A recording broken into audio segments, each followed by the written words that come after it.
ഇത് ചക്കക്കാലാണല്ലോ അല്ലേ? ചക്കക്കാലായ പിന്നെ പറയണ്ട, എന്നും ചക്ക കൊണ്ടുള്ള ഓരോ വിഭവങ്ങളാണ്. ഇവിടെ ഞങ്ങൾക്ക് എല്ലാവർക്കും ഒരുപോലെ ഇഷ്ടമുള്ള ഒന്നാണ് കേട്ടോ ചക്ക. ഇന്ന് നമ്മൾ ഉണ്ടാക്കാൻ പോകുന്നത് ഇടിച്ചക്ക തോരനാണ്. കാണാൻ സിമ്പിൾ ആണെങ്കിലും ഉണ്ടാക്കാൻ അത്ര സിമ്പിൾ ഒന്നും അല്ല കേട്ടോ. കഷ്ടപ്പെട്ട് ഇഷ്ടപ്പെട്ട് കഴിക്കാം. തൊലിയെല്ലാം ചെത്തി മാറ്റിയതിന് ശേഷം ചെറു കഷ്ണങ്ങളായിട്ട് അരിഞ്ഞെടുക്കണേ. പാകത്തിന് ഉപ്പും മഞ്ഞൾപ്പൊടിയും കുറച്ച് വെള്ളവും ചേർത്ത് നന്നായിട്ടൊന്ന് മിക്സ് ചെയ്തെടുക്കണം.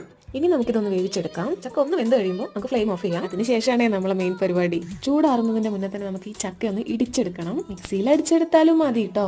പക്ഷെ ഇടിച്ചെടുക്കുന്ന ഇടിച്ചക്ക തോരന്റെ ടേസ്റ്റ് ഒന്ന് വേറെ തന്നെയാണ്. ഒരു ചട്ടി അടുപ്പത്ത് വെച്ച് അതിലേക്ക് കുറച്ച് വെളിച്ചെണ്ണ ഒഴിച്ചു കൊടുക്കാം. കൂടെ കടുക്, വറ്റൽ മുളകെല്ലാം ചേർത്ത് ഈ ചതച്ച് മാറ്റി വെച്ച് ഇടിച്ചക്ക നമുക്ക് അതിലേക്ക് ഇട്ട് കൊടുക്കാം. തേങ്ങ പൊട്ടിക്കുന്ന സൗണ്ട് കേട്ടിട്ട് കള്ളിപ്പൂച്ചത് ഓടി എത്തിയിട്ടുണ്ടേ.